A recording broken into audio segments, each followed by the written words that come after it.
আমাদেরকে নির্বাচন কমিশন থেকে বলা হয়েছে, আমরা সবভাবেই জানি যে আপনি কি জুলাই জাতীয় সনদ সংবিধান সংস্কার বাস্তবায়ন আদর্শ 2025 এবং জুলাই জাতীয় সনদে লিখিত সংবিধান সংস্কার সম্পর্কিত প্রস্তাবসমূহের প্রতি আপনার সম্মতি জ্ঞাপন করিতেছেন কিনা, হ্যাঁ অথবা না।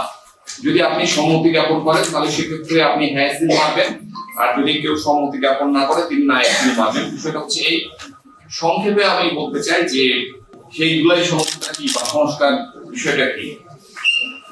আপনারা সবাই জানেন যে দেশের চাবি আপনার হাতে। সংস্কারের যে বিষয়গুলো বলা হয়েছে বা জুলাই সনদের যে বিষয়গুলো এসেছে, আমি কয়েকটি বিষয় বলছি। তত্ত্বাবধায়ক সরকার নির্বাচন কমিশন ও সরকারি কর্ম কমিশন মানে পিএসসি গঠনে সরকারি দল ও বিরোধী দল একত্রে কাজ করবে। সরকারি দল ইচ্ছে মতো সংবিধান সংশোধন করতে পারবে না। সংবিধানের গুরুত্বপূর্ণ পরিবর্তনের ক্ষেত্রে গণভোটের বিধান চালু হবে। টানা তৃতীয়বার অর্জন করেছে দেশের সেরা সুপার ব্র্যান্ড স্বীকৃতি বসুন্ধরা টিস্যু। বিরোধী দল থেকে ডেপুটি স্পিকার এবং গুরুত্বপূর্ণ সংসদীয় কমিশনের সভাপতি নির্বাচিত হবেন। যত মেয়াদী হোক কেউ সর্বোচ্চ 10 বছরের বেশি প্রধানমন্ত্রী থাকতে পারবেন না। সংসদে নারীর প্রতিনিধিত্ব পর্যায়ক্রমে বাড়বে। ক্ষমতার ভারসাম্য প্রতিষ্ঠার জন্য পার্লামেন্টকে একটি উচ্চকক্ষ গঠিত হবে। দেশের বিচার ব্যবস্থা স্বাধীনভাবে কাজ করবে। আপনার মৌলিক অধিকারের সংখ্যা যেমন ইন্টারনেট সেবা কখনো বন্ধ করা যাবে না, বরং বাড়বে। দণ্ডপ্রাপ্ত অপরাধীকে রাষ্ট্রপতি ইচ্ছে মতো ক্ষমা করতে পারবেন না। রাষ্ট্রপতি ও প্রধানমন্ত্রীর ক্ষমতার মধ্যে ভারসাম্য থাকবে।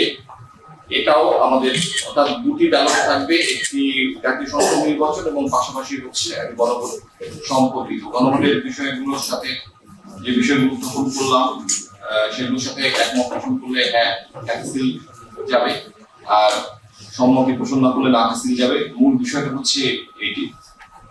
তো আমি প্রথমে গণভোটের বিষয়টি বলতে চাচ্ছি, বা বাস্তবিকতা যদি আমরা প্রেক্ষাপটটা দেখি, আমাদের বিগত 15-16 বছরে ফ্রি এবং ফেয়ার ইলেকশন হয় নাই, সে একটা দিক। এখন আমাদের মূল বিষয় হচ্ছে যে আমরা ফ্রি এবং ফেয়ার নির্বাচনটা করতে চাই। এটা গোপালগঞ্জ তো বটেই, সমস্ত দেশ